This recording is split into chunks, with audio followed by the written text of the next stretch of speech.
I'd like to call to order the school committee meeting of September 23rd, 2009. Mrs. Duffy and Mr. Vail are unable to attend tonight due to work commitments, but everyone else is here. Our first item of business will be the approval of consensus items. Mrs. Benton. Good evening, everyone. We have two items on the consent agenda, the regular minutes from September 9th and the executive session minutes from September 9th, not for release. Thank you. All right, I'd entertain a motion to approve the regular session meetings for September 9th and the executive session meetings not for release. Do we have? No. Mr. Higgins. I move to approve the regular session meetings from September 9th, 2009, and the executive session minutes from September 2009, not for release. Okay. Do we have a second? Second. Mr. Marchese. All those in favor? Abstain. Okay, and one abstention. Thank you.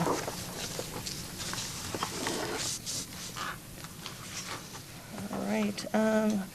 Our next item of business is Kellen Campbell. Congratulations, and we're glad to see you tonight. She is our student representative. Okay. The high school had a smooth opening, and now that we are 4 weeks into the school year, many activities and events have begun and are going full force. This fall, all of our sports teams are showing promise. At this point in the season, several teams have winning records, and both the boys' soccer team and the football team are undefeated. The girls' volleyball team has not only been working hard on the court, but is also working to raise money for breast cancer awareness and will be selling Dig Pink t-shirts throughout September and October. Last Friday night, the high school's marching band performed at its first football game of the season. This year, their halftime show includes Dead by My Chemical Romance, All That Jazz from the musical Chicago, and Journey's Any Way You Want It. The school clubs this year are holding their first meetings, and many have already planned events. The Students Against Destructive Decisions group, also known as SAD, will be holding a school dance fundraiser on November 13th. Club WHS, one of the school's community service clubs, is holding a suitcase drive. They are asking people to bring gently used suitcases, duffel bags, and backpacks to the English office on October 10th between 10:30 and 2:30. These bags will go to the foundation Suitcases for Kids. Also, the Rotary Interact Club will be helping out with the Wilmington Road Race this weekend. One new club this year is the Peace Club, which will have its first meeting tomorrow after school. Today was an early release CAT day, and the senior parents breakfast was this morning in the school cafeteria, hosted by the guidance department. Thank you. Oh, Kellen, I wasn't aware of that. Could you explain what that senior parent breakfast is? This morning, the guidance office hosted the senior parents to come to a breakfast where they serve various breakfast items, and they talk about financial aid, scholarship opportunities, and other things that they should know as their seniors apply to colleges. Oh, wow, that sounds wonderful. Excellent, thank you. Does anyone have any questions? Great job, thank you. There's so much going on. It's very exciting. Thank you, Colin. Okay, our next item of business will be the superintendent's report. First on the superintendent's report is the second part 2 of introduction of the new Wilmington staff. We have 8 members joining us this evening, and as I speak about each one of them, I'd ask them to stand up. First, Michelle Allen, who is an art teacher at the West Intermediate. Michelle has a Bachelor of Fine Arts and a Master of Fine Arts from Boston University. Welcome, Michelle. Thank you. Sarah Brown, speech language pathologist. Shasheen, she has a Bachelor of Arts from the University of Vermont and a Master's of Art from Louisiana State University. And before coming to Wilmington, she was a speech language pathologist in Michigan City, Indiana. Welcome. Maura Curran, who's speech language pathologist at both Wildwood and Boutwell.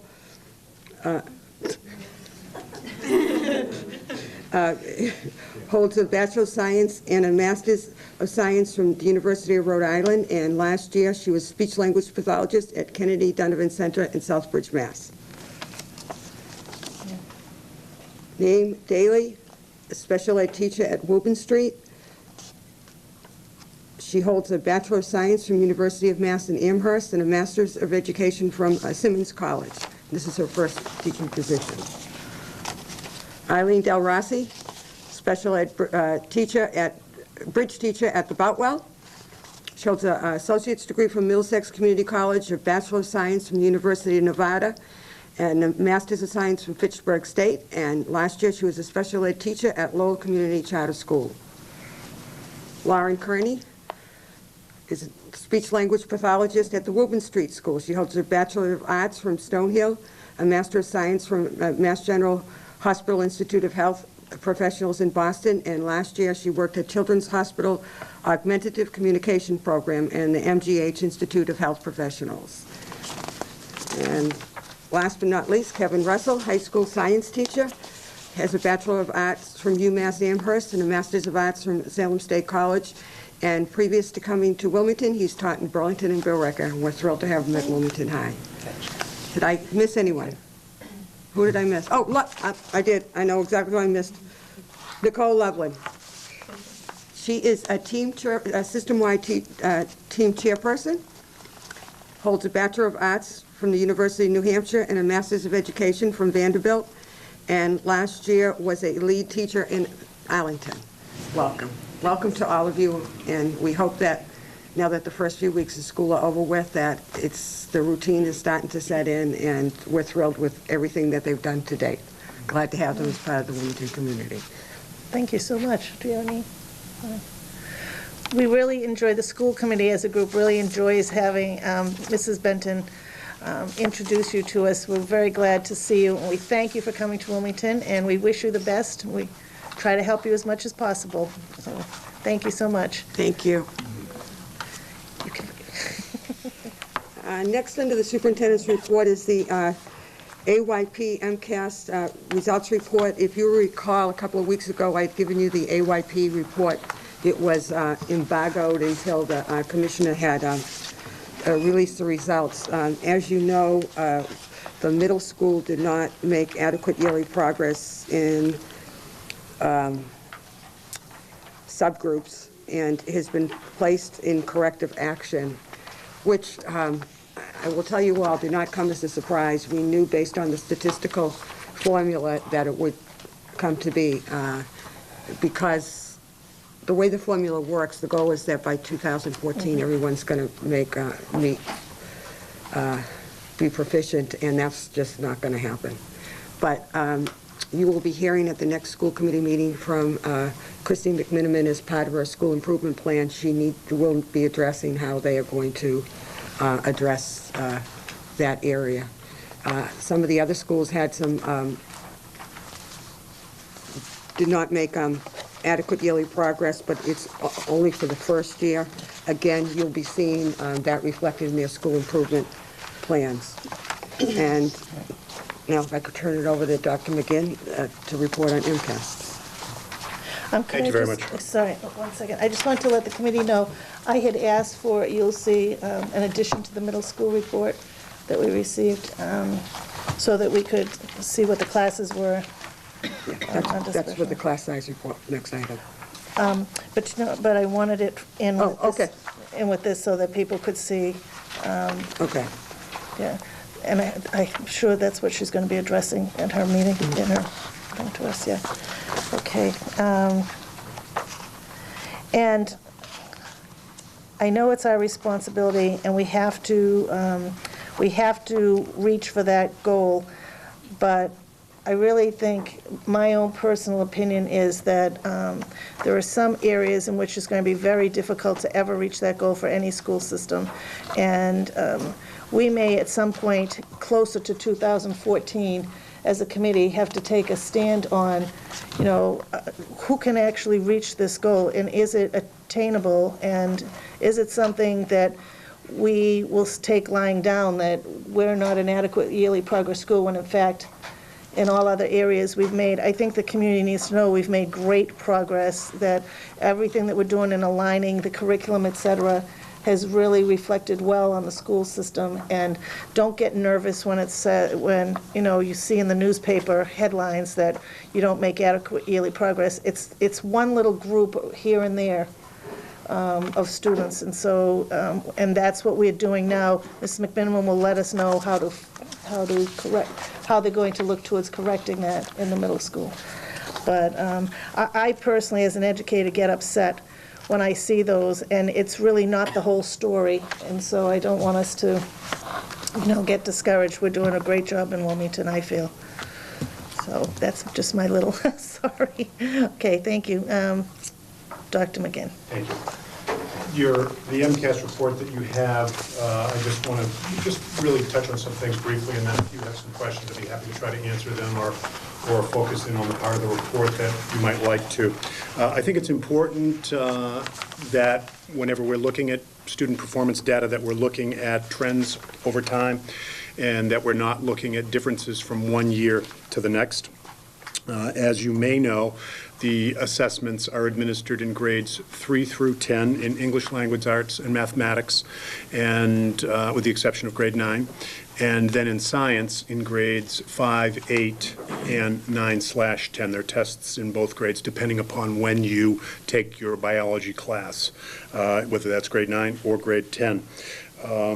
This year, it's important for you to know that there's been a change in the competency requirement. The bar is being raised for this graduating class and subsequent classes.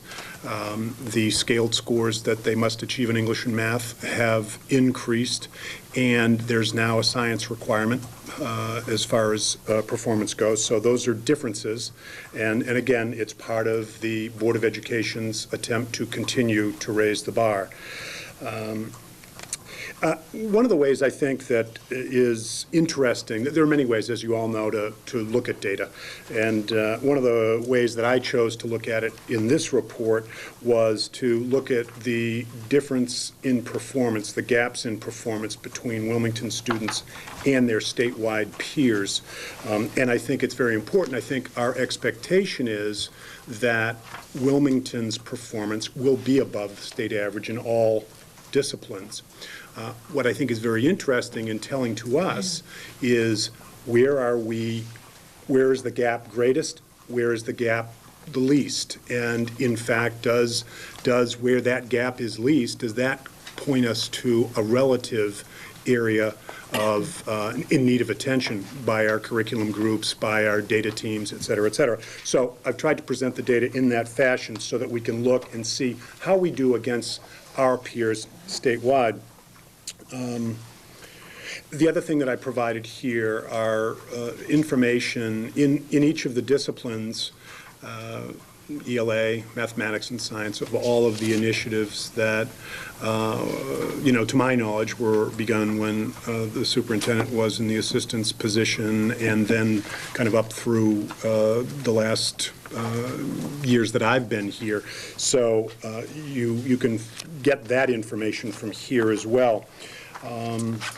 And I'm certainly open to any questions that you might have. Or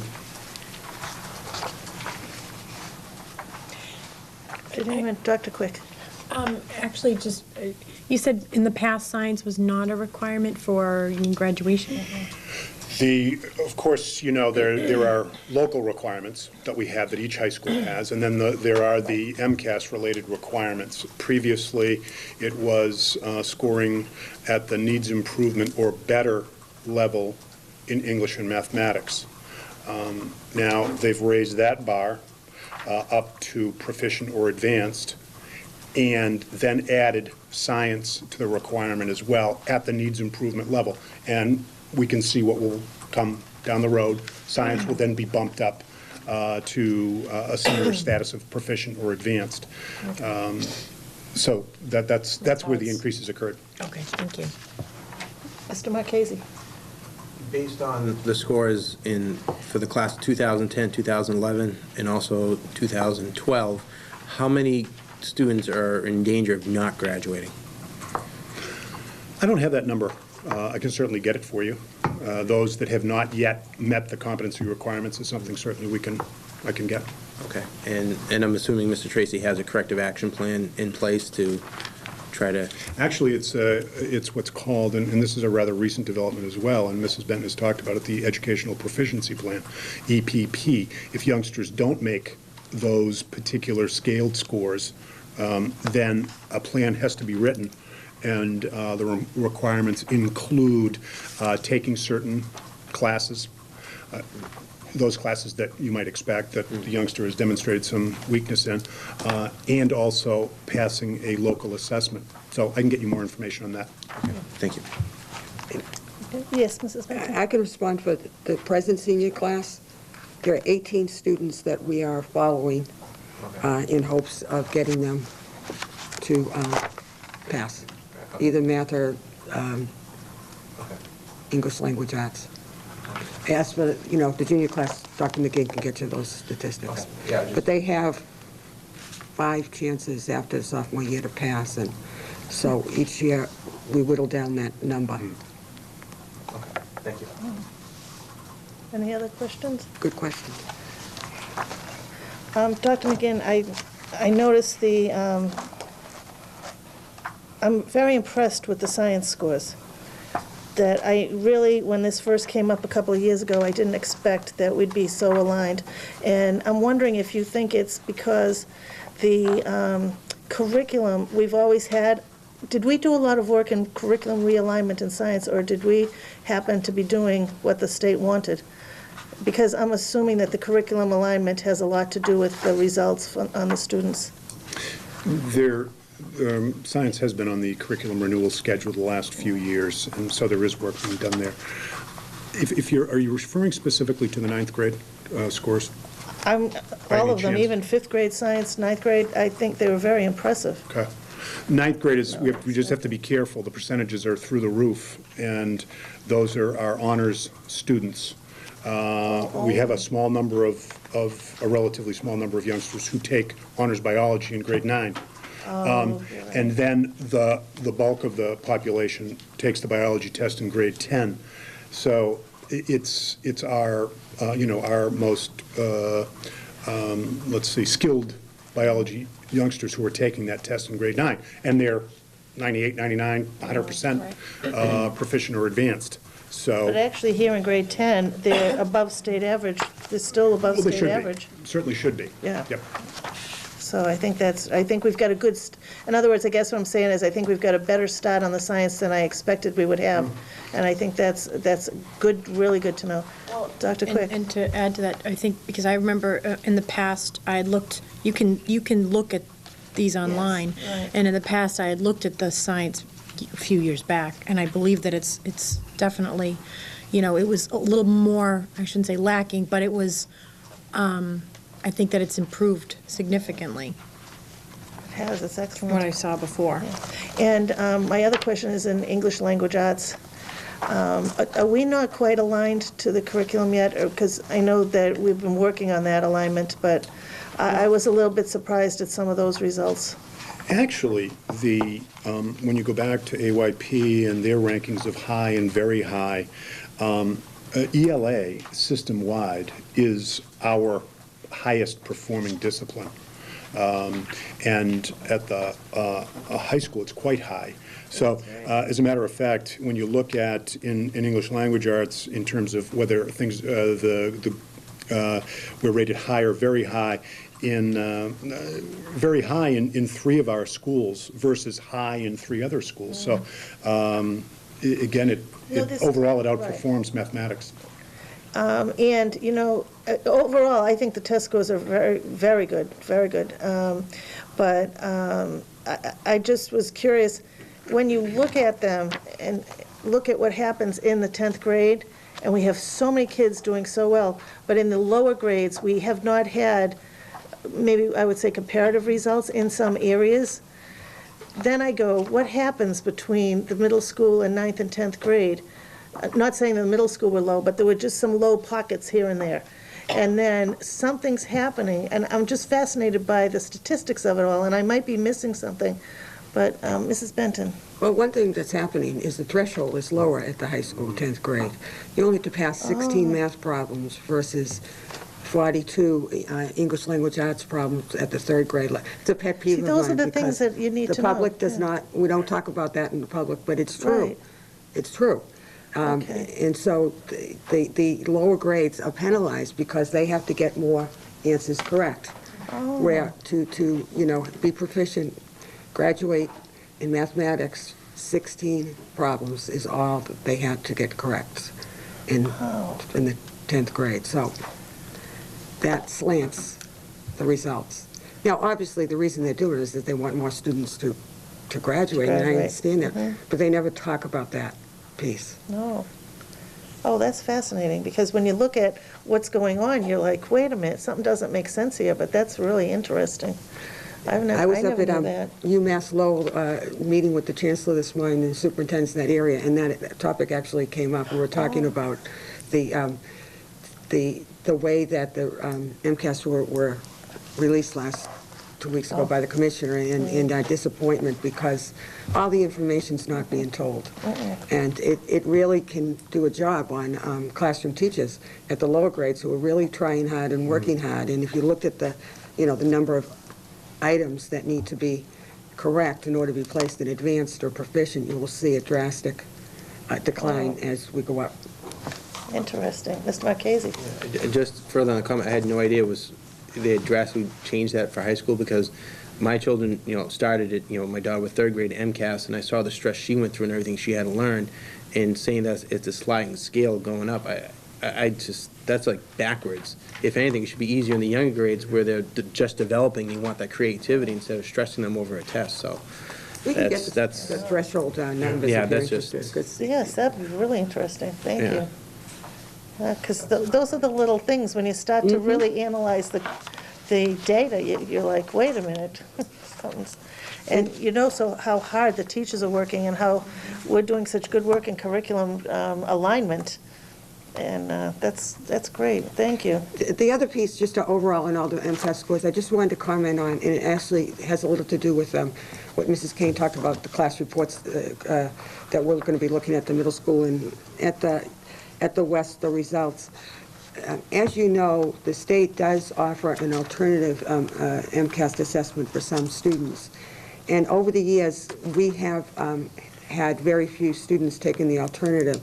And I actually was reviewing yesterday with Mr. Shaw some students that now are at the middle school MCAS results, and we're going to be, and they could have fallen into the criteria of the alternative, which ranks it on points, a different set of points. These are children mostly in language-based, self-contained classrooms. Okay. So we need to do a better job of identifying which students should be taking the alternative, because that also affects the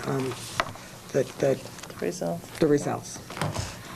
Not to be discouraging, but I know in my former school system, those teachers worked 80, 90 hours to do that alternative assessment, and for years, none of them were ever accepted. It was so discouraging. It's like, if you're not going to accept people, alternatives, it's crazy. But don't get me going on testing. I'm sorry. My prejudices come out, but I really want to commend the school system and the work that you've done, Dr. McGinn and Mrs. Superintendent Benton, because there's a lot of hard work going on for these to result in these test scores. Dr. Mrs. McGinn. Kane, to your point about, testing and I think what we're trying to do here with our, you've heard about our data team and really, in the superintendent's strategic goals, the informing instruction via student performance data. And so what we're trying to do is say to teachers, we know how hard you're working. We would like to provide you some information so that perhaps you can work differently, or in our limited amount of time that we have with youngsters, work more strategically in those areas where perhaps historically groups of students have demonstrated weaknesses, so that we can attack those, and we can expect those as a group of youngsters comes into the 6th grade or comes into the 9th grade, so that there's not a discovery period, but rather we know that youngsters have been arriving this way for the last 5 years. Let's get prepared, both instructionally and via curriculum. So hopefully the testing will go from simply what some people refer to as an autopsy report. The kids are gone, and here are the statistics, and well, they're gone. What are we going to do about it? Well, let's change that around and let's look and see how they have performed over years, so that we can do something while they're with us, and we can anticipate that. That's excellent. Yeah, thank you so much. The next item is the class size reports. In the next packet, you'll have some enrollment projections based on last year and this year, but just wanted to give you a look at what class size is. And I think we are relatively in good shape, especially when I hear from Mr. Ruggiero. Mr. Ruggiero, that his wife's, she is a principal of a school in Lynn, and her kindergarten class is a 35 Oh, my goodness. without any assistance. So just want to remind everyone how fortunate we are that we have full-time aides in each of the kindergarten classes. And although they're a little bit higher than we'd like, a couple of them, there are 2 adults in each of those classrooms. And we did have to add a kindergarten at Wildwood, so the numbers have really gone up.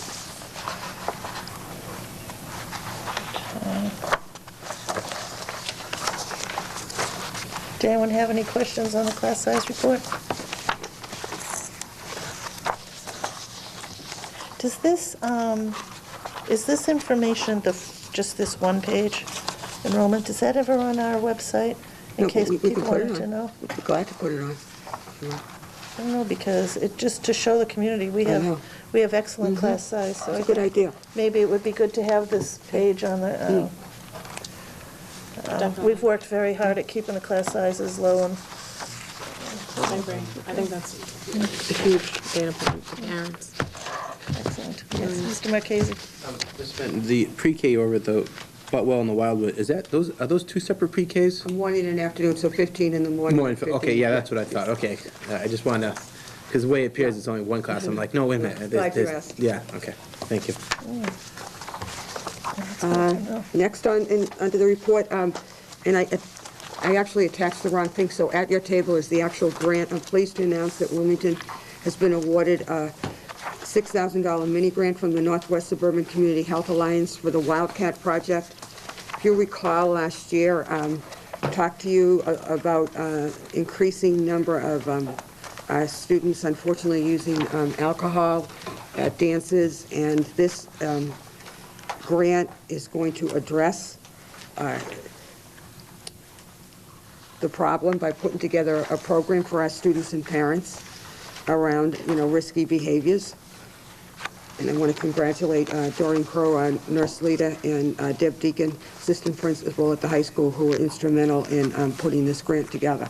I actually am going to invite them to a school committee meeting later on this year to have them talk to you about what they're doing That'd be and get some great. press. Sounds excellent. I see there's a trip to the Bill Ricker House of Correction. That should scare people, I would think. Although, educate them too, it's not being done to scare them, but that should be some And we're going- reality. We're also going to adopt the pre-prom student parent assembly that you heard some school districts last year adopt, which are required, that the parents and the students come together before, so that everyone understands the risks and rules. Excellent. So I'd like to invite them to come some night to report on That'd be this. terrific, thank you. Mhm. I have just 2 other announcements under my superintendent's reports. Just a reminder that you're no longer signing the warrants, but the list of invoices are at the Roman House on the counter if you want to review them. And lastly, I just want to acknowledge, sometimes it sounds like a broken record, but the incredible partnership between the towns and the schools is shown every day in this community, and was highlighted today by the flu clinic that happened over at the Boutwell School from 12 to 3. All of our school nurses and the town nurse and Shelley Newhouse, the head of the Department of Public Health, came together to put on a flu clinic for our K-12 students. I'm happy to report we had 375 students take advantage of it, and that's exactly the amount of vaccinations that we had in stock. The town manager stopped by, and we were commenting about how appreciative all of the parents were to be able to have this, because apparently we're hearing a lot of anecdotal information from parents that pediatricians have not gotten the vaccine in their offices yet, so they were really, really very pleased. And when I pulled up at 5 to 12 to the Boutwell and saw a line around the corner, I almost panicked, but we managed to be able to meet everyone's needs. And again, I want to publicly thank the town Board of Health, town nurse, town manager, and the head of Shelley Newhouse for all their work in collaboration with, and publicly thank all of our school nurses because they did yeoman work today. As one nurse had commented, now you know why I don't work with the little ones, because it was tough for, we could not get the inhaler vaccines. We had to use needles, so it was tough on some of the little ones. But again, I want to thank all of them. And I want to thank you, Mrs. Benton, for spending your time there and being a presence. I think that really is remarkable that you do that. Important. So, very nice. Okay, old business, no old business tonight. New business, Mrs. Benton.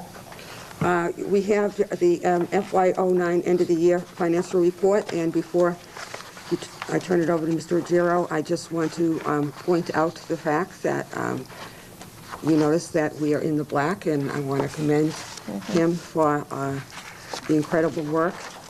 This is not an easy job, and he did a phenomenal job in keeping us all in the black and not letting us overspend. And he does it so nicely. Thank you. Mr. Ruggiero? Thank you. Pleased to report that FY09, which says Superintendent Benton mentioned, we're in the black by a little over $44,000. Little bit of information. Our appropriation was $29,259,500. During this past fiscal year, local aid was cut, and Wilmington's aid was cut by a little over $1 million. Of that amount, $150,000 was cut from the schools and the remainder from the town. But that money was supplemented by a state fiscal stabilization fund grant. So the town didn't lose any money. We received the $1 million back, just in a different bucket, if you will. So you'll notice on the report, I mentioned that, but if we look at the appropriation of $29,259,500, and I take out $150,000, which was covered by a grant, our appropriation went down to $29,109,500. Spending against that was $29,065,041, leaving a balance of $44,459. It was a collaborative effort amongst, the whole school system as far as working together to make sure that we didn't overspend our budget and trying to figure out what the state was ultimately going to do, because this didn't come down until really the last quarter of last year, the cuts. And we were teetering during the year, not knowing were they going to be, if they were going to be cuts, were we even going to get any relief. And we did get relief. So I'm very pleased with where we came out, where we ended the year. I think it's testament to everyone's hard work, throughout the whole school system, because we all work as a team, and it's worked out great. Okay, does anyone have any questions? Mr. Marchese? Yeah, the central office actually saved a lot of money this year, so good job with the Roman House. Ms. O'Connell?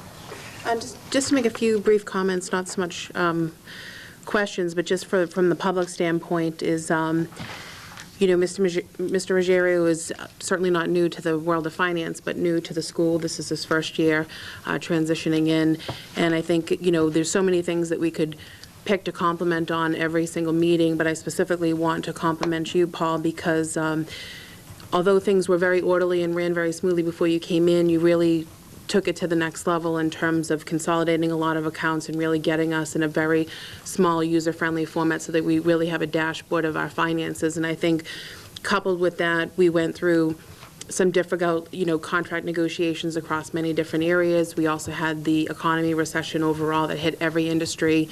And I think, looking within to feel very gratified with how we have withstood the test of time. Other communities have not been as fortunate, and I think it speaks to the total team effort of the town and the school, but also, the new to job and transitioning industries for you. This was a Herculean effort, and you took a leadership role, and got us to where we need to be and just exceeded expectations, in my opinion. So I just wanted to say thank you, and I thought for the benefit of the public, I wanted to say that because, you know, unfortunately, we all have our heart and our minds in the right place, and we want to do anything and everything we can for a teacher or for a student or for the community, but unfortunately, the almighty dollar, unfortunately, is what it takes to have a progressive community, and you've taken a leadership role in doing that, so I wanted to say thank you. Thank you. Any other questions? Mr. Jarrell, I just had one thing on the sped tuitions, collaborative and full-day tuitions, when we have increased tuition costs. When do they determine that? Is that midway through the year? Do we know it beforehand? You know, when do these tuition rates go up? Or can they do it any time of the year? I think Which it seems like to me. You know, the tuition rates do change, and from my limited experience, I think they can change them almost, I don't know if when they want, but they can change them. Plus, occasionally, there's other students may move in and so forth that we didn't plan or anticipate, which drives the. Can I just add to that? Because he's right. I mean, if you recall, 2 years ago, they set a date where all tuitions had to be set by, but there was also a little clause in the law that talked about extenuating circumstances. So after we get the budget, all of a sudden we start getting these letters from each of the private schools that has petitioned the state because of extenuating circumstances to increase their tuition. That's So, what it seemed like, yes. you know, long after you've approved the budget, we're still getting in adjustments. So even more so, thank the two of you to keep us able to, because these are huge tuition adjustments. And so to be able to still keep that within our budget, that's really impressive. Thank you. We all set? That's it. Thank you, very nice report, thank you. Thank you. Okay, walk for WEF fundraiser. As you all know, last year you implemented a new fundraising policy in which, and I totally supported this, that the school system would look at one large fundraiser a year. Last year, the leadership team had recommended the Relay for Life as our fundraiser, and was quite successful. I believe the schools played a nice role in helping to support that and raised over $40,000 of the money, $160,000 that was raised. This year, we would like to support the Wilmington Education Foundation. As you know, the Wilmington Education Foundation is a nonprofit organization that its true mission is to support the public schools. And I serve on a wellness committee and have been working with the phys ed teachers around curricula. And this idea just sort of came to fruition because of being able to answer three major needs. One is to continue to get our students to exercise. The second one was to call attention to the Wilmington Education Foundation, and the third is to enable the foundation to continue to fund school grants and individual grants. What is going to be unique about this fundraiser, it'll be run by our phys ed and health teachers at each of the schools. It'll be done during their phys ed time. And what the foundation has graciously recommended is that half of the what's raised at each school will stay at that school. So I know that sometimes parents say, I don't want to donate to this organization because it doesn't directly affect my child. Well, half of the funds from each school will go directly to the school for whatever they want to use it for, and the other half will go to the school grants and the system grants that the foundation allots. And we have the president of the foundation here this evening, if Jo Marie O'Mahony, if you could invite her up just so we can introduce her. As you know, Jackie Raffey had been the president for many years, and Jo Marie O'Mahony has stepped in because Jackie has moved on to spend more time with her, involved with her children. And since Jo Marie now has two of her children in the schools and also is a full-time lawyer and 9 other things, has the time She didn't have enough to do. to take over the role. But I wanted to thank you all for having me tonight. Jackie is still on the board, so no fear. We still have her great strength and support on our board. But as Joanne had told you, we've been trying for the past 2 years to really find a strong fall fundraiser. That's been our goal. As most of you know, I think most of you were at the last spring vendor fair. We have found a great spring fundraiser, especially last year with the support of the teachers and the administration on the silent auction items. It's been unbelievably successful. And we were looking for ways to bulk up our fall program, as well as to offer another grant program if we could this year. And this seemed to be an ideal fit. I was calling it the Walk for Chalk until I realized the kids today wouldn't really understand why there would be chalk at schools. So it became the Walk for WEF. And in collaboration with Joanne and the gym teachers, we figured out that to keep it within the schools, originally we were going to do a community walk until we realized that in September and October there are a lot of community walks already in the town, and we didn't want to take away from any other organization. So to have the unique position that we can actually access the students and work with the students in a fundraiser seemed ideal for a fall fundraiser. And as Joanne said, we thought it was only fitting. We do have some active grant programs already that many people don't necessarily know about unless their teacher's the recipient or their students involved in the classroom that the recipient's in. So we wanted to make this more school-wide. So if the Shawsheen raises $5,000, the Shawsheen will get a $2,500 grant that they can use immediately this school year. And we figured that would be a great way to get our name out there and to also help the schools as immediately as we can. Sounds terrific. Does anyone have any questions? Oh, I just Dr. want to, Quick. just for anybody who doesn't know, Joe Marine told us at the last the meeting that WEF is on Facebook, Yes. so make We're sure. on Facebook, so you can become a fan. We're Become a trying to make friend. ourselves a little bit more 21st century at this point and try to get the word out. We are also starting, hopefully, you'll hear more about this, we're starting WEF Friends for people who don't have the time to actually be on our board but want to be on an email list or a distribution list to find out about activities and grant programs and things like that. So hopefully that will be implemented soon. And we're also working on, as many of you know, my brother Dan Idito is obsessed with box tops, and this has been an ongoing thing since I've been on the board. So we are working on some type of community-wide box tops that we can put out, and that will come in through WEF and benefit the schools equally so that it's not going to one specific school. And we're hoping that that will take effect again towards the end of this year, the beginning of next year. So we have a action-packed 2009-2010 school year planned. Excellent. Mr. Marchese? Ms. Benton, you had mentioned that half the money would stay with the schools. Now, that money, would that be for, like, fun programs for the kids or something like that? Or, just activities and stuff for the kids? It would support the school improvement plan, so the school would actually, the staff and the principal would decide how the monies are how Okay. it's But probably like enrichment programs. okay, so it wouldn't necessarily be used for, like, a budget shortfall or something like that? No, Okay. it can't. Okay, I just want to make sure that it's done So for... plant. Okay, thank you. Good question. Ms. O'Connell? Question on the 2009-2010 calendar. Is there a centralized place that you can go to see a list of all the activities or different things you have going on? We do have a website that's in the process of being updated for this school year. It's wilmingtoneducationalfoundation.org.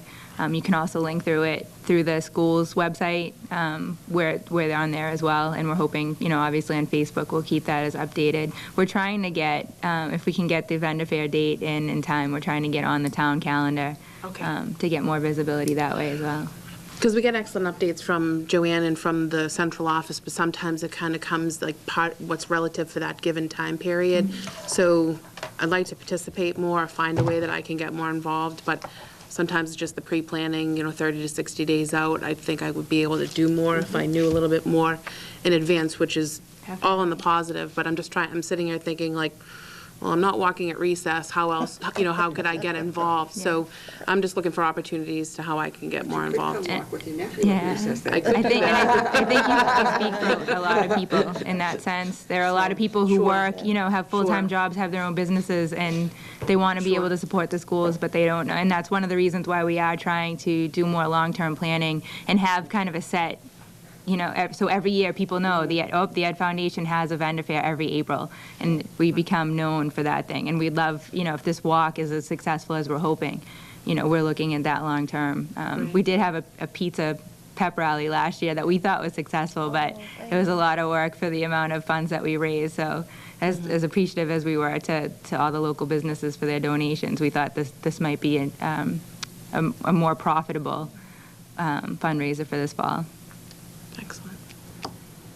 I want to say I did attend that pizza pepper rally, and I was so disappointed in the turnout. Yeah. I don't know what it was, but I thought it was a great idea.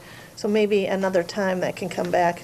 We did talk about something. maybe doing it in collaboration with one of the home football games. There have been Yes, other that's an ideas idea, thrown out. yeah. And we actually, I will say one of the drawbacks of this walk is that we're not doing it in the high school. It's only going to be up through the middle school. So I am still definitely open for ideas on how we can get the high school involved and do a similar program where we'd be offering them half-back. We did do the C-Mark bracelets last year, the Wildcat bracelets, which went really well. We did that in collaboration with DECA at the high school, but that is one area that I feel, as the new president, I'd like to see us to be able to add that component to get the high school involved as well. And the pep rally would be a natural choice if we could somehow figure out how to make it all fit together. Right. It's good, though. It's a great start. It's a terrific start, and it's a wonderful organization. Thank you. And we certainly appreciate all the grants and things that have come back to the school system already. And appreciate your time to support. get it. Thank you so much. Thank you. Mr. Higgins? Yeah, it's a great foundation, a lot of support in the town, really appreciate it. And it sounds like the more notice you have on something like this, the more successful it could be. So with that in mind, I know typically with new business, we wait, we talk about it at one meeting, and then we vote on it at the next meeting. And I was just wondering if we could actually vote on this tonight. I think that we should, yeah. I think that we So should. If we all agree, yep. Would you like to entertain the motion to support the Walk for WEF as the system-wide fundraiser for the 2009-2010 school year? I'd like to make a motion to support the Walk for WEF as a system-wide fundraiser for the 2009-2010 school year. And do we have a second? Dr. Quick? All those in favor? Unanimous. Thank you so much. Thank you, done. If I can just take one more minute, our next board Absolutely. meeting is Tuesday, October 20th at 7 p.m. at the middle school library. And I haven't formally, Dr. Quick gave me your contact information this week, and I'm going to get an email out to Peggy. But we'd love to have you come. It's when the Fund for Teachers grant recipients present what they did over the summer. And for me, it's the most rewarding board meeting we have during the year because we actually get to see the fruits of our labor. So you're all more than welcome to attend. We'd love to see you there. Thank you. Thank you. That is a great night. I've been to that, too. That's It's an excellent unbelievable. night. And this year, just from Very their exciting. experiences, I'm sure the presentations are going to be great. Exactly. Thank you. Thanks a lot. Was that, and is that Dr. Quick's? Yes. Stole Dr. Quick's thunder. I was just going to, no, That's great. We'll say it twice. That's quite all right, not a problem at all. Yes, exactly what she was talking about. The WEF meeting, October 20th at the middle school library at 7 p.m. All school committee members, please come. I just want to talk to you a little bit about what it's for.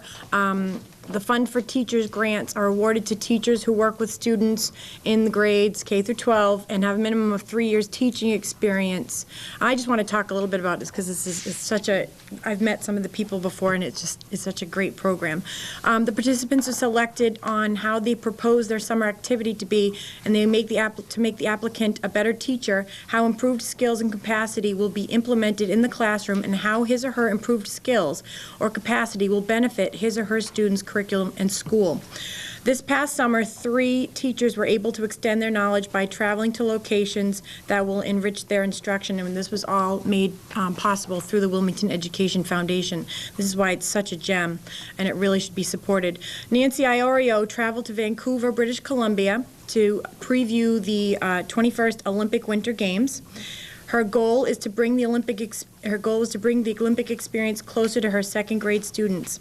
Kevini Lone, I hope I said that correctly. Kevini Lone traveled to Galway, Ireland to study the Irish education system. Additionally, she examined how the Irish system educates children with learning disabilities. And Sharon Tenner traveled to Africa to learn about the culture and wildlife of 6 countries on that continent. So they'll be sharing that on the 20th, so I'd love to have everybody come and get to listen to them some more. And anybody who's watching right now is more than welcome to come that evening as well. Oh, that's excellent. I can't even imagine the ability, because these teachers came up with this idea and brought it to you. So they not only get to do a project close to their hearts, but it's something that they've wanted to do. It's not something imposed upon them. Right, absolutely. Yeah, so that's terrific. Thank you. Thank you so much. Thank you. All right. Delegations. No delegations tonight. Board members' questions and comments. Mr. Higgins. Nothing tonight. Thank you. Mr. Marchese. First off, I want to say congratulations to the varsity high school football and soccer team. Good start this year. Keep up the good work. And everyone go out and see their next game this Friday night, 7 o'clock, and cheer on the Wildcats. And also support the varsity volleyball team and selling their pink T-shirts for breast cancer, I believe it was, right? So, I just got one and today. also just keep wiping your nose. Thank you. Ms. O'Connell. I don't want do to with steal that? any thunder off of that. That covered it all.